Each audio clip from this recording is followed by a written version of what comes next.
कला दर्पण न्यूज।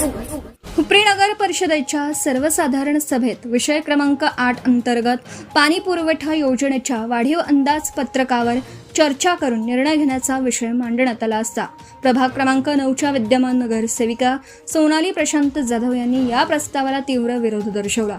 सभागृहात त्यांनी वाढीव अंदाजपत्रकासंदर्भात अनेक गंभीर तांत्रिक, आर्थिक व कायदेशीर मुद्दे उपस्थित करत हा विषय मंजूर करू नये अशी ठाम भूमिका घेतली।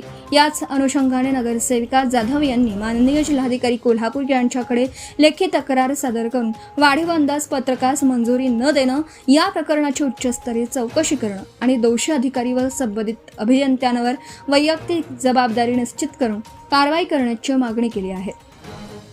तक्रारीत नमूद केल्याप्रमाणे मूळ अंदाजपत्रक तयार करताना आवश्यक सर्वेक्षण, मोजमाप, भूतांत्रिक तपासणी, डिझाईन, पाईपलाईनची लांबी, जलसाठा, टाकीची क्षमता, वितरण व्यवस्था आदी बाबींचा सखोल अभ्यास करूनच प्रशासकीय आणि तांत्रिक मान्यता दिली जाते।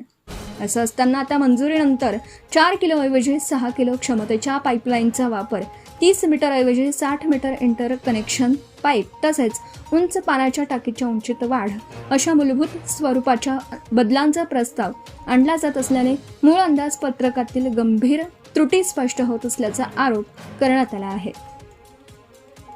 तक्रारीत पुढे असंही नमूद करण्यात आलं आहे की MIDC झोन रद्द झाल्यामुळे सुमारे 2.12 कोटींची 12 लाख बचत झाल्याचं सांगितलं। मात्र त्याच वेळी सुमारे 2.57 कोटींच्या 57 लाख वाढीव खर्चाची आवश्यकता का निर्माण झाली याचे समाधानकारक स्पष्टीकरण विषयपत्रिकेत देण्यात आलेलं नाही। जर MIDC झोनचा खर्च वगळला नसता तर अतिरिक्त निधी कोणत्या माध्यमातून उपलब्ध करून दिला असता, हा मूलभूत प्रश्नही नगरसेविका जाधव यांनी उपस्थित केला। याशिवाय सुधारित प्रशासकीय मान्यता, सुधारित तांत्रिक मान्यता, सुधारित अंदाजपत्रक आणि आवश्यक असल्यास नव्याने ई-निविदा प्रक्रिया पूर्ण झाली आहे की नाही याबाबत विषयपत्रिकेत कोणताही स्पष्ट उल्लेख नसल्याकडेही त्यांनी लक्ष वेधलं। नगरसेविका जाधव यांनी आपल्या निवेदनात इशारा दिला आहे की जर मंजूर प्रकल्पांमध्ये अशा प्रकारे कोट्यावधी रुपयांचे बदल कोणतीही ठोस प्रक्रिया पूर्ण न करता स्वीकारले गेले तर भविष्यात प्रत्येक विकास कामात प्रथम कमी अंदाजपत्रक मंजूर करून नंतर वाढीव खर्चास मंजुरी घेण्याचा धोकादायक पायंडा पडू शकतो। हे सार्वजनिक निधीच्या पारदर्शक आणि जबाबदार वापराच्या तत्वांच्या विरोधात असल्याचंही त्यांनी म्हटलं आहे।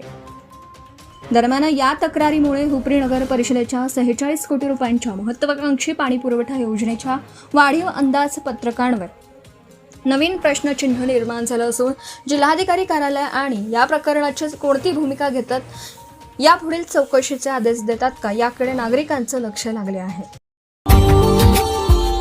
Subscribe now and press the bell icon. Never miss an update.